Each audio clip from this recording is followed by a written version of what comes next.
बिस्मिल्लाहिर्रहमानिर्रहीम। अस्सलाम वालेकुम नाज़रीन, मैं ਤੁਹਾਡਾ ਮੇਜ਼ਬਾਨ ਹਕੀਮ ਖੁਰਮ ਸ਼ਹਜ਼ਾਦ ਮੱਲੀ ਹਾਜ਼ਰ ਹਾਂ।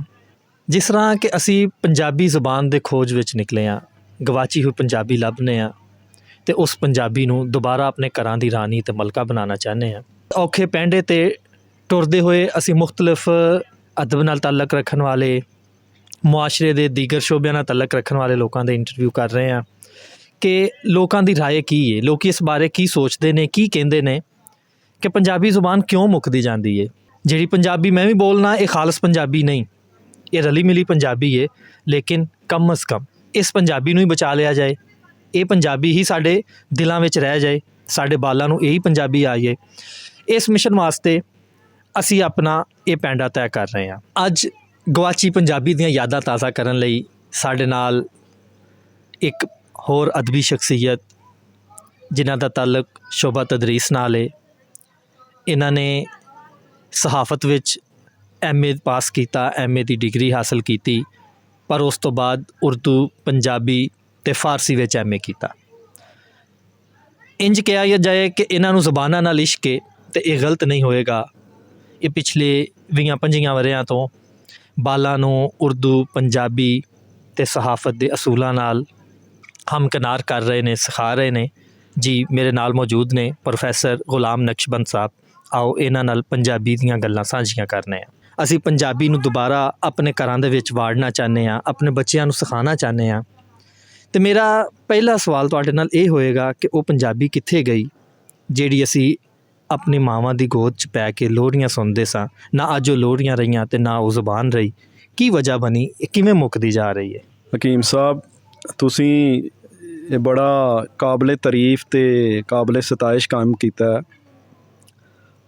ਮੈਨੂੰ ਬੜੀ ਦਿਲੀ ਖੁਸ਼ੀ ਹੋਈ ਹੈ ਕਿ ਕੋਈ ਤਾਂ ਹੈ ਇਸ ਅੰਧੇਰ ਨਗਰੀ ਦੇ ਵਿੱਚ ਪੰਜਾਬੀ ਦੀਆ ਰੋਸ਼ਨ ਕਰਨ ਵਾਸਤੇ ਇਸ ਰਾਹ 'ਤੇ ਟੁਰਿਆ। ਅਤੇ ਇਨਸ਼ਾ ਅੱਲਾ ਤੁਹਾਡਾ ਮਕਸਦ ਨੇਕ ਹੈ, ਅਤੇ ਜਿੰਦੇ ਮਕਸਦ ਨੇਕ ਹੋਣ ਅੱਲਾ ਉਹਨਾਂ ਦੇ ਨਾਲ ਹੁੰਦਾ ਅਤੇ ਮੰਜ਼ਿਲ ਆਸਾਨ ਹੋ ਜਾਂਦੀ। ਪੰਜਾਬੀ ਹਜ਼ਰਤ ਸਾਹਿਬ ਕਿਤੇ ਵੀ ਨਹੀਂ ਗਈ, ਅਸੀਂ ਆਪ ਕਿਤੇ ਟੁਰ ਗਏ। ਪੰਜਾਬੀ ਨਹੀਂ ਗਵਾਚੀ, ਅਸੀਂ ਗਵਾਚ ਗਏ। ਉਹ ਕੁਝ ਚੱਕੀ ਰਾਹ ਪੈ ਗਏ ਨੇ ਸਾਨੂੰ ਦਰਮਿਆਨ 'ਚ, ਜਿਨ੍ਹਾਂ ਨੇ ਸਾਨੂੰ ਸਾਡੀ ਮਾਂ ਤੋਂ ਯਾਨੀ ਸਾਡੀ ਜ਼ੁਬਾਨ ਤੋਂ ਦੂਰ ਕਰ ਦਿੱਤਾ। ਹਰ ਮੁਆਸ਼ਰੇ 'ਚ ਕੁਝ ਸ਼ਰਪਸੰਦ ਅਨਾਸਰ ਹੁੰਦੇ ਨੇ। ਉਹ ਸ਼ਰਪਸੰਦ ਅਨਾਸਰ ਸਾਡੇ ਆਲੇ ਦੁਆਲੇ ਸੱਜੇ ਖੱਬੇ ਮੌਜੂਦ ਨੇ, ਜਿਨ੍ਹਾਂ ਦਾ ਕਲਾਕਮਾ ਕਰਨਾ ਅਤੇ ਜਿਨ੍ਹਾਂ ਦੀ ਸਰਕੂਬੀ ਕਰਨਾ ਉਹ ਤੁਹਾਡੇ ਵਰਗੇ ਜਾਂਬਾਜ਼ ਅਤੇ ਸਰਖੇਲ ਲੋਕਾਂ ਨੇ ਸ਼ੁਰੂ ਕਰ ਦਿੱਤਾ। ਅਤੇ ਉਹ ਇਨਸ਼ਾ ਅੱਲਾਹ ਤਾਲਾ ਅਨ ਕਰੀਬ ਉਹ ਭੋਇੰ ਥੱਲੇ ਵਰ ਜਾਣਗੇ। ਉਹਨਾਂ ਨੂੰ ਆਪਣੇ ਆਪ ਨੂੰ ਬਚਾਉਣਾ ਔਖਾ ਹੋ ਜਾਏਗਾ।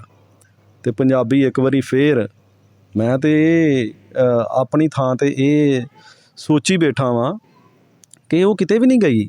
ਨਾ ਉਹ ਗਵਾਚੀ ਹੈ, ਨਾ ਹੀ ਉਹ ਮਾਂਦ ਪਈ ਹੈ, ਉਹਦਾ ਦੀਆ ਮਾਂਦ ਪਿਆ, ਬਲਕਿ ਉਹ ਅੱਗੇ ਨਾਲੋਂ ਚੋਖੀ ਅਤੇ ਬਹੁਤੇ ਖੂਬਸੂਰਤ ਅੰਦਾਜ਼ 'ਚ ਅਤੇ ਬਿਹਤਰ ਸਲੀਕੇ ਦੇ ਨਾਲ ਸਾਡੇ ਘਰਾਂ ਦੀ ਰੌਣਕ ਬਣ ਰਹੀ ਹੈ।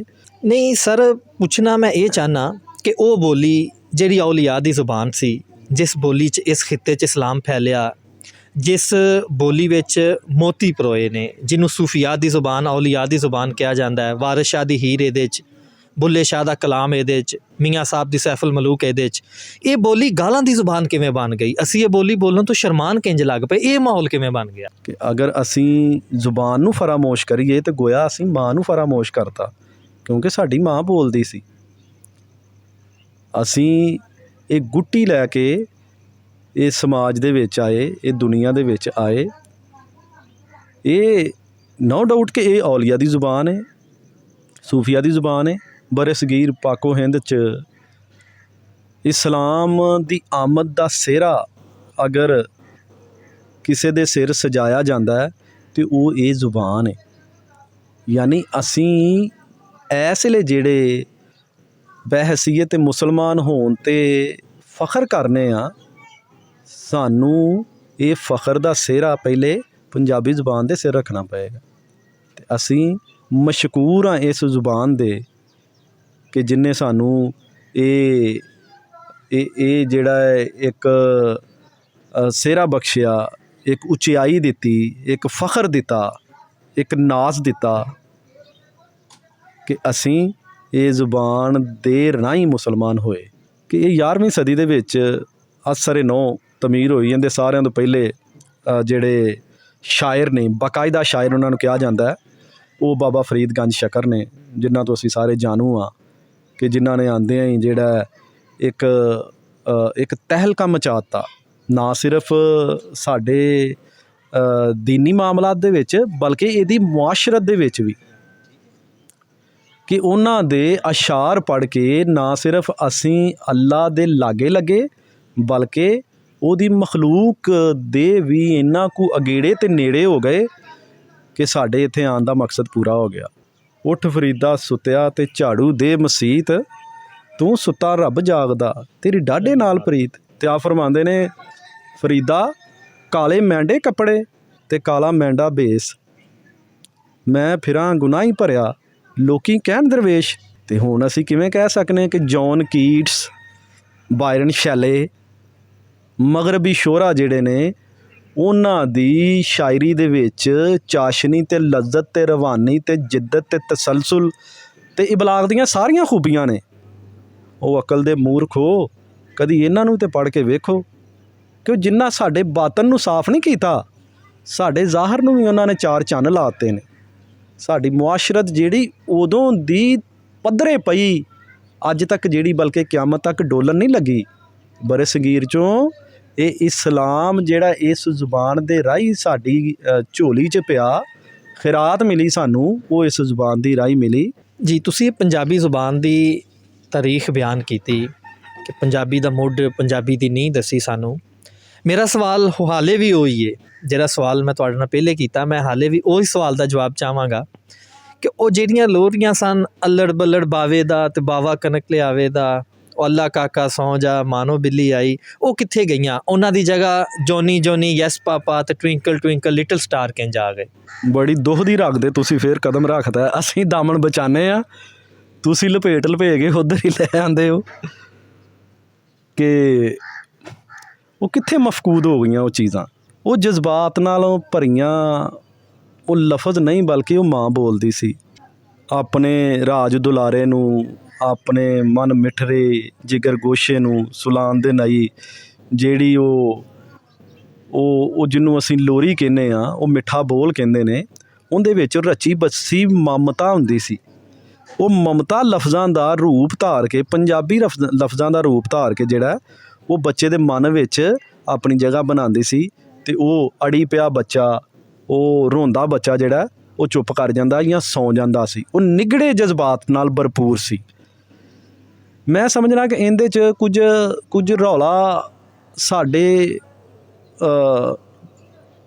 ਇਦਾਰੇ, ਸਾਡੇ ਉਹ ਸਿਆਸਤਦਾਨ, ਸਾਡੇ ਉਹ ਵਡਕੇ ਜਿਨ੍ਹਾਂ ਨੂੰ ਪੋਲਿਸੀ ਮੇਕਰ ਕਹਿੰਦੇ ਨੇ, ਜਿਨ੍ਹਾਂ ਨੇ ਇਹਦੀ ਤਰੱਕੀ ਅਤੇ ਇਹਦੀ ਬਰੋਤਰੀ ਲਈ ਅੱਗੇ ਵਧਣ ਦੀ ਬਜਾਏ ਆਪਣੇ ਇਦਾਰਿਆਂ 'ਚ ਅਤੇ ਆਪਣੇ ਉਸ ਮੁਕਾਮਾਂ 'ਤੇ, ਜਗ੍ਹਾ 'ਤੇ ਕਿ ਜਿੱਥੇ ਇਹਦਾ ਪਸਾਰਾ ਹੋਣਾ ਚਾਹੀਦਾ, ਉੱਥੇ ਇਹਨੂੰ ਬੈਨ ਕਰ ਦਿੱਤਾ। ਕਿ ਅਗਰ ਤੁਸੀਂ ਜਿਹੜਾ ਹੈ ਪੰਜਾਬੀ ਜ਼ੁਬਾਨ ਅਖੜੀ ਏ, ਪੰਜਾਬੀ ਜ਼ੁਬਾਨ ਅਥਰੀ ਏ, ਇਹ ਜਿਹੜੀ ਇੱਕ ਅਨਸਿਵਲਾਈਜ਼ ਲੋਕਾਂ ਦੀ ਜ਼ੁਬਾਨ ਏ ਅਤੇ ਅਸਤਗਫਿਰੁੱਲਾ, ਇਹ ਬਿਲਕੁਲ ਗਲਤ ਗੱਲ ਏ। ਉਹ ਸ਼ਰਪਸੰਦ ਅਨਾਸਰ ਸਨ, ਕੁਝ ਜਿਹੜੇ ਨੇ ਉਹ ਫਿਤਨਾ ਪਰਵਰ ਸਨ, ਮੁਤਅਸਬ ਲੋਕ ਸਨ ਕਿ ਜਿਨ੍ਹਾਂ ਨੂੰ ਪੰਜਾਬੀ ਆਉਂਦੀ ਨਹੀਂ ਸੀ, ਪੰਜਾਬੀ ਦੀ ਸਮਝ ਨਹੀਂ ਸੀ। ਉਹਨਾਂ ਨੇ ਅਗਲੀ ਨਸਲ ਨੂੰ ਉਹਦੇ ਸਿਲੇਬਸ 'ਚੋਂ ਅਤੇ ਉਹਦੇ ਤਲੀਮੀ ਅਦਾਰਿਆਂ 'ਚੋਂ ਬੈਨ ਕਰਨ ਦੀ ਕੋਸ਼ਿਸ਼ ਕੀਤੀ। ਇਸ ਕਾਲੇ ਕਾਨੂੰਨ 'ਤੇ ਬੜੀ ਆਵਾਜ਼ ਵੀ ਬੁਲੰਦ ਕੀਤੀ ਗਈ। ਲੇਕਿਨ ਅੱਜ ਵੀ ਮੈਂ ਤੁਹਾਨੂੰ ਦੱਸਾਂ ਕਿ ਸਾਡੇ ਕੈਪੀਟਲ 'ਚ, ਸਾਡੇ ਪੰਜਾਬ 'ਚ ਇਹ 80% ਬੋਲੀ ਜਾਂਦੀ ਏ। ਇਹ ਸਾਡੀ ਦੂਸਰੀ ਸਰਕਾਰੀ ਜ਼ੁਬਾਨ ਹੈ। ਇਹਨੂੰ ਅਗਰਚੇ ਸਾਡੀਆਂ ਅਸੈਂਬਲੀਆਂ ਨੇ, ਸਾਡੇ ਪੋਲਿਸੀ ਮੇਕਰ ਨੇ ਉਹ ਦਰਜਾ ਨਹੀਂ ਦਿੱਤਾ, ਲੇਕਿਨ ਇਹ ਸਾਡੇ ਦਿਲਾਂ 'ਚੋਂ, ਸਾਡੇ ਇਹਨਾਂ ਜ਼ਿਹਨਾਂ ਦੇ ਵਿੱਚੋਂ ਇਹਨੂੰ ਨਹੀਂ ਖਰੋਚ ਸਕਦੇ। ਪਰ ਸਾਡੀ ਜਿਹੜੀ ਦੌੜ ਹਕੀਮ ਸਾਹਿਬ ਦੀ ਏ, ਕਿ ਇਹਨੂੰ ਦੁਬਾਰਾ ਤੋਂ ਇਹ ਪਾਲਿਸੀ ਮੇਕਰ ਜਾਂ ਜਿਹੜੇ ਸਿਆਸਤਦਾਨ ਨੇ ਜਾਂ ਅਸੈਂਬਲੀਆਂ ਨੇ ਉਹ ਵੀ ਇੱਜ਼ਤ ਦੇਣ। ਇਹ ਇਹਦਾ ਹੱਕ ਹੈ, ਇਹ ਇਹਦਾ ਆਬਾਈ ਹੱਕ ਹੈ ਕਿ ਇੱਕ ਜ਼ੁਬਾਨ ਬੋਲਣ ਵਾਲੇ ਜਿਹੜੇ ਨੇ ਇੰਨੇ ਨੇ, ਲੇਕਿਨ ਜ਼ੁਬਾਨ ਦਾ ਦਰਜਾ ਜਿਹੜਾ ਹੈ ਉਹ ਇਹਨੂੰ ਪੂਰੀ ਤਰ੍ਹਾਂ ਤੇ ਨਹੀਂ ਮਿਲਿਆ ਅਤੇ ਇਹ ਆਪਣੀ ਉਸ ਮੁਹਾਂਦਰਾ ਗਵਾਚਦਾ ਜਾ ਰਿਹਾ ਇਹਦਾ ਮੁਹਾਂਦਰਾ, ਇਹਦੀ ਸ਼ਕਲ ਅੱਜ ਵੀ ਜਿਹੜੀ ਇਹ ਮੌਜੂਦ ਹੈ, ਲੇਕਿਨ ਇਹਨੂੰ ਅਸੀਂ ਕਬੂਲ ਕਰਨ ਨੂੰ ਤਿਆਰ ਨਹੀਂ ਆ। ਬੜੀ ਅਹਿਮ ਗੱਲ ਜਿਹਦੇ ਵੱਲ ਹਕੀਮ ਸਾਹਿਬ ਨੇ ਸਾਡਾ ਜਿਹੜਾ ਹੈ ਉਹ ਇੱਕ ਸਾਡੀ ਰਹਿਨੁਮਾਈ ਕੀਤੀ ਕਿ ਇਹ ਮਿੱਠੜੀ ਜ਼ੁਬਾਨ ਹੁਣ ਕਿਉਂ ਗੁੰਮਸ਼ੁਦਾ ਹੋ ਗਈ ਹੈ। ਉਹਦੀ ਵੱਡੀ ਵਜ੍ਹਾ ਜਿਹੜੀ ਇਹ ਕਮਿਊਨੀਕੇਸ਼ਨ ਜ਼ਰਾਏ ਕਹੇ ਜਾ ਸਕਦੇ ਨੇ ਕਿ ਉਦੋਂ ਪਹਿਲੇ ਵਾਲਦੈਨ ਜਿਹੜੇ ਨੇ ਉਹਨਾਂ ਦੇ ਕੋਲ ਕੋਈ ਵੀ ਐਸਾ ਇੰਟਰਟੇਨਮੈਂਟ ਦਾ ਖੇਲਣ ਮੱਡਣ ਦਾ ਜ਼ਰੀਆ ਕੋਈ ਨਹੀਂ ਸੀ ਅਤੇ ਸੀਨਾ ਗਜ਼ਟ ਕਹਾਣੀਆਂ ਬਾਪ ਦਾਦਿਓਂ ਉਹ ਆਪਣੇ ਬੱਚਿਆਂ ਨੂੰ ਇੱਕ ਜਗ੍ਹਾ 'ਤੇ ਬਹਿ ਕੇ ਉਹ ਭਾਵੇਂ ਘਰਾਂ 'ਚ ਹੋਣ, ਭਾਵੇਂ ਪਿੰਡਾਂ ਦੇ ਥੜਿਆਂ 'ਚ ਹੋਣ, ਭਾਵੇਂ ਟਾਹਲੀਆਂ ਥੱਲੇ ਉਹ ਪੀਂਘਾਂ 'ਚ ਹੋਣ, ਉਹ ਸਾਰੇ ਜਿਹੜੇ ਇਹਨਾਂ ਨਾਲੇ ਹਲਾਰੇ ਲੈਂਦੇ ਸਨ ਅਤੇ ਨਾਲੇ ਇਹ ਜ਼ੁਬਾਨ ਦੇ ਰਾਹੀਂ ਜਿਹੜਾ ਉਹਨਾਂ ਨੂੰ ਇੱਕ ਇਖਲਾਕੀਆਤ, ਇੱਕ ਇਲਮ ਜਿਹੜਾ ਉਹ ਸਿਖਾਇਆ ਜਾਂਦਾ ਸੀ। ਇਹ ਸਾਡੇ ਜ਼ਿਹਨਾਂ ਦੇ ਵਿੱਚ ਮਾਈਂਡ ਸੈੱਟ ਕਰ ਦਿੱਤਾ ਗਿਆ, ਉਹ ਭਰ ਦਿੱਤੀ ਗਈ ਚੀਜ਼ ਕਿ ਜਿਹਨੂੰ ਅੰਗਰੇਜ਼ੀ ਆਉਂਦੀ ਪੜ੍ਹਿਆ ਲਿਖਿਆ ਉਹ ਹੀ ਹੈ। ਹਕੀਮ ਸਾਹਿਬ ਕੀ ਉਹ ਜਿਨ੍ਹਾਂ ਨੇ ਇਹਨਾਂ ਦੀ ਹੱਦਬੰਦੀ ਕੀਤੀ, ਮਾਊਂਟ ਬੈਟਨ, ਇੱਕ ਹੋਰ ਹੈ ਵਕੀਲ ਰੈੱਡ ਕਲਿਫ, ਉਹ ਕਹਿੰਦਾ ਜੀ ਅਸੀਂ ਇਹਨਾਂ ਨੂੰ ਜ਼ਿਹਨੀ ਤੌਰ 'ਤੇ ਅੱਜ ਵੀ ਇਹਨਾਂ ਨੂੰ ਗੁਲਾਮ ਛੱਡੀ ਜਾ ਰਹੇ ਹਾਂ ਕਿ ਇਹ ਸਾਡੀ ਦਿੱਤੀ ਜਿਹੜੀਆਂ ਨੇ ਤਲੀਮ ਹੈ, ਸਾਡੇ ਦਿੱਤੇ ਜਿਹੜੇ ਅਸੂਲ ਨੇ ਇਹ ਇਹਨਾਂ ਨੂੰ ਕਲਰਕ ਹੀ ਬਣਾਉਣਗੇ, ਸੋਚ ਖੋਜ ਜਿਹੜੀ ਉਹਦੇ ਵੱਲ ਇਹਨਾਂ ਦਾ ਕੋਈ ਵੀ ਧਿਆਨ ਨਹੀਂ ਜਾਏਗਾ। ਅਤੇ ਜਿਨ੍ਹਾਂ 'ਚ ਆਪਣੀ ਜ਼ੁਬਾਨ ਨੂੰ ਲੱਭਣ ਦੀ, ਆਪਣੀ ਜ਼ੁਬਾਨ ਦੀ ਤਰੱਕੀ ਜਾਂ ਤਰਵੀਜ ਲਈ ਜੁਸਤਜੂ ਕਰਨ ਦੀ ਆਰ ਹੀ ਨਹੀਂ, ਕੋਸ਼ਿਸ਼ ਕਰਨ ਦਾ ਜਿਹੜਾ ਇੱਕ ਹੌਸਲਾ ਹੀ ਨਹੀਂ, ਅਤੇ ਉਹ ਇਹਨਾਂ ਨੇ ਸਾਡਾ ਗਵਾ ਦਿੱਤਾ। ਨੂਨ ਨਾਲ ਕੋ ਸੰਗੀ ਸੰਗ ਨਾ ਕਰੀਏ ਅਤੇ ਕੁੱਲ ਨੂੰ ਲਾਜ ਨਾ ਲਾਈਏ ਹੂ। ਨੂਨ ਨਾਲ ਕੋ ਸੰਗੀ ਸੰਗ ਨਾ ਕਰੀਏ ਅਤੇ ਕੁੱਲ ਨੂੰ ਲਾਜ ਨਾ ਲਾਈਏ ਹੂ। ਕਾਵਾਂ ਦੇ ਪੁੱਤ ਹੰਸ ਨਹੀਂ ਥੀਂਦੇ ਭਾਵੇਂ ਮੋਤੀ ਚੋਗ ਚੁਕਾਈਏ ਹੂ। ਅਤੇ ਸੱਪਾਂ ਦੇ ਪੁੱਤ ਮਿੱਤਰ ਨਹੀਂ ਹੁੰਦੇ ਭਾਵੇਂ ਚੁਲੀਆਂ ਦੁੱਧ ਪਿਆਈਏ ਹੂ। ਅਤੇ ਕੌੜੇ ਖੂਹ ਨਾ ਮਿੱਠੇ ਹੋਵਨ ਬਾਹੂ ਭਾਵੇਂ ਸਹਿ ਮਨਾ ਗੁੜ ਪਾਈਏ ਹੂ। ਅੱਜ ਪੰਜਾਬੀ ਨੂੰ ਗਾਲਾਂ ਦੀ ਜ਼ੁਬਾਨ, ਪੰਜਾਬੀ ਨੂੰ ਬਦਤਮੀਜ਼ੀ, ਜਾਹਲਾਂ ਦੀ, ਉਜੱਡਾਂ ਦੀ ਅਤੇ ਗਵਾਰਾਂ ਦੀ ਜ਼ੁਬਾਨ ਕਹਿਣ ਲੱਗ ਪਏ। ਜਿਹੜੇ ਲੋਕ ਇਹ ਨਜ਼ਰੀਆ ਰੱਖਦੇ ਨੇ, ਪੰਜਾਬੀ ਨਾਲ ਇਸ ਵਜ੍ਹਾ ਤੋਂ ਨਫ਼ਰਤ ਕਰਦੇ ਨੇ, ਉਹਨਾਂ ਲਈ ਬਾਬੇ ਨਜਮੀ ਹੋਰਾਂ ਦਾ ਸ਼ੇਰ ਹੈ ਅਤੇ ਸਾਰਾਰਾਂ ਦੀ ਮੌਜੂਦਗੀ 'ਚ ਮੈਂ ਪੇਸ਼ ਕਰਾਂਗਾ। ਬਾਬੇ ਹੋਰੀ ਫਰਮਾਉਂਦੇ ਨੇ, ਜਿਹੜੇ ਆਖਣ ਵਿੱਚ ਪੰਜਾਬੀ ਵੁਸਤ ਨਹੀਂ ਤਹਿਜ਼ੀਬ ਨਹੀਂ, ਜਿਹੜੇ ਆਖਣ ਵਿੱਚ ਪੰਜਾਬੀ ਵੁਸਤ ਨਹੀਂ ਤਹਿਜ਼ੀਬ ਨਹੀਂ, ਪੜ੍ਹ ਕੇ ਵੇਖਣ ਵਾਰਸ ਬੁੱਲਾ ਬਾਹੂ ਲਾਲ ਪੰਜਾਬੀ ਦਾ। ਕੋ ਪੰਜਾਬੀ ਨੂੰ ਪੜ੍ਹਨ ਤੇ ਸਹੀ, ਉਹਨਾਂ ਨੇ ਸਿਰਫ ਸਟੇਜ ਡਰਾਮਾ ਵੇਖਿਆ ਅਤੇ ਪੰਜਾਬੀ 'ਤੇ ਫਤਵਾ ਲਾ ਦਿੱਤਾ ਵੀ ਪੰਜਾਬੀ ਗਾਲਾਂ ਦੀ ਜ਼ੁਬਾਨ ਹੈ, ਪੰਜਾਬੀ ਜੁਗਤਾਂ ਦੀ ਜ਼ੁਬਾਨ ਹੈ, ਪੰਜਾਬੀ ਮਿਹਨੇ ਦੇਣ ਦੀ ਜ਼ੁਬਾਨ ਹੈ, ਪੰਜਾਬੀ ਬਦਤਮੀਜ਼ੀ ਕਰਨ ਦੀ ਜ਼ੁਬਾਨ ਹੈ। ਹਾਲਾਂਕਿ ਐਸਾ ਨਹੀਂ। ਪੰਜਾਬੀ ਦਾ ਕਲਚਰ ਵੇਖੋ, ਪੰਜਾਬੀ ਦਾ ਅਦਬ ਪੜ੍ਹੋ, ਫਿਰ ਤੁਹਾਨੂੰ ਪਤਾ ਲੱਗੇ ਪੰਜਾਬੀ ਕੀ ਹੈ। ਮੈਂ ਆਪਣੇ ਨਾਜ਼ਰੀਨ ਦੀ ਮੌਜੂਦਗੀ ਵਿੱਚ ਸਾਰਿਆਂ ਨੂੰ ਇਹ ਕਹਾਂਗਾ ਕਿ ਇਹ ਪੰਜਾਬੀ ਦੇ ਤਰਵੀਜ ਵਾਸਤੇ, ਪੰਜਾਬੀ ਦੀ ਬਿਹਤਰੀ ਵਾਸਤੇ ਆਪਣਾ ਹਿੱਸਾ ਪਾਉਣ, ਆਪਣੀ ਗਜ਼ਲ, ਆਪਣੀ ਅਫਸਾਨਾ ਨਗਾਰੀ, ਡਰਾਮਾ ਨਗਾਰੀ ਦਾ ਰੁਖ ਪੰਜਾਬੀ ਵੱਲ ਨੂੰ ਕਰਨ। ਉਰਦੂ ਦੇ ਇਹ ਬਹੁਤ ਅੱਛੇ ਸ਼ਾਇਰ ਨੇ, ਉਰਦੂ ਦੇ ਵਿੱਚ ਗਜ਼ਲਾਂ ਲਿਖਦੇ ਨੇ, ਉਰਦੂ 'ਚ ਡਰਾਮਾ ਨਗਾਰੀ ਕਰਦੇ ਨੇ, ਉਰਦੂ 'ਚ ਅਫਸਾਨਾ ਨਵੀਸ ਵੀ ਅੱਛੇ ਨੇ, ਅਤੇ ਮੈਂ ਇਹਨਾਂ ਨਾਲ ਗੁਜ਼ਾਰਿਸ਼ ਕਰਾਂਗਾ ਕਿ ਇਹ ਪੰਜਾਬੀ ਦੇ ਵਿੱਚ ਵੀ, ਪੰਜਾਬੀ ਦੇ ਦਾਮਨ 'ਚ ਵੀ ਇਹ ਮੋਤੀ ਪਾਉਣ, ਤਾਂ ਜੇ ਸਾਡੀ ਮਾਂ ਬੋਲੀ ਦੀ ਜੇਬ ਪੜ੍ਹ ਸਕੇ। ਅਤੇ ਮੈਂ ਸਾਰਿਆਂ ਨੂੰ ਕਹਾਂਗਾ ਕਿ ਮੇਰੇ ਨਾਜ਼ਰੀਨ ਨਾਲ ਵਾਅਦਾ ਕਰਨ ਕਿ ਉਹ ਪੰਜਾਬੀ ਵਾਸਤੇ ਇਹ ਕੰਮ ਕਰਨਗੇ। ਜੀ ਅਸੀਂ 4 ਬੰਦਿਆਂ ਦੀ ਮੌਜੂਦਗੀ 'ਚ ਹੱਥ ਚੁੱਕ ਕੇ ਵਾਅਦਾ ਕਰਨੇ ਆ ਕਿ ਅਸੀਂ ਪੰਜਾਬੀ ਦੀ ਤਰੱਕੀ ਅਤੇ ਉਹਦੇ ਹਿਆ ਲਈ, ਉਹਦੀ ਬੜੋਤਰੀ ਲਈ ਕੰਮ ਕਰਾਂਗੇ, ਆਪਣਾ ਰੁਖ ਇੱਧਰ ਨੂੰ ਮੋੜਾਂਗੇ, ਬਲਕਿ ਕਰਾਂਗੇ ਨਹੀਂ, ਹੁਣੇ ਤੋਂ ਕਰ ਦਿੱਤਾ। ਉਹਦੀ ਇੱਕ ਵੰਗੀ ਜਿਹੜੀ ਹੈ ਤੁਹਾਡੇ ਸਾਹਮਣੇ ਅਸੀਂ ਪੇਸ਼ ਕਰਨੇ ਆ। ਹਕੀਮ ਸਾਹਿਬ ਨੇ ਫਰਮਾਇਆ ਕਿ ਇਹ ਸ਼ਾਇਰ ਨੇ ਅਤੇ ਇੱਕ ਸ਼ਾਇਰ ਜਿਹੜਾ ਉਹ ਬਗੈਰ ਆਪਣਾ ਹਿੱਸਾ ਪਾਉਣ ਤੋਂ ਕਿਵੇਂ ਪਿੱਛੇ ਰਹਿ ਸਕਦਾ। ਆਪਣੇ ਉਸਤਾਦ ਪ੍ਰੋਫੈਸਰ ਮੁਸਲਮ ਕਾਜ਼ਮੀ ਜਿਹੜੇ ਕਿਸੇ ਤਾਰਫ ਦੇ ਮੁਹਤਾਜ ਨਹੀਂ, ਉਹ ਦੁਨੀਆ ਤੋਂ ਚਲੇ ਗਏ, ਅੱਲਾ ਉਹਨਾਂ ਦੀ ਕਬਰ 'ਤੇ ਹਜ਼ਾਰਾਂ ਰਹਿਮਤਾਂ ਬਰਸਾਏ। ਉਹਨਾਂ ਦੀ ਵਫਾਤ 'ਤੇ ਮੈਂ ਇੱਕ ਗਜ਼ਲ ਕਹੀ ਜਿੰਦੇ 2 ਸ਼ੇਰ ਜਿਹੜੇ ਨੇ ਉਹ ਮੈਨੂੰ ਯਾਦ ਨੇ, ਮੈਂ ਉਹ ਬਿਆਨ ਕਰ ਦਿੰਦਾ। ਮੈਂ ਅੱਜ ਵੀ ਯਾਦਾਂ ਦੀ ਇੱਕ ਜਗੀਰ ਸੰਭਾਲੀ ਫਿਰਨਾ, ਮੈਂ ਅੱਜ ਵੀ ਉਹਦੀ ਤਸਵੀਰ ਸੰਭਾਲੀ ਫਿਰਨਾ। ਜਿਹੜੀ ਬੰਨੀ ਸੀ ਉਸ ਮੇਰੀ ਉਧਰੀ ਚੀਚੀ 'ਤੇ, ਮੈਂ ਉਹਦੇ ਸ਼ਿਮਲੇ ਦੀ ਉਹ ਲੀਰ ਸੰਭਾਲੀ ਫਿਰਨਾ। ਅਗਲੀ ਵੀਡੀਓ 'ਚ ਕਿਸੇ ਹੋਰ ਅਦਬੀ ਸ਼ਖਸੀਅਤ ਨਾਲ ਦੁਬਾਰਾ ਮੁਲਾਕਾਤ ਹੋਏਗੀ। ਉਦੋਂ ਤੱਕ ਲਈ ਅੱਲਾ ਹਾਫਿਜ਼। وما علينا إلا البلاغ المبين।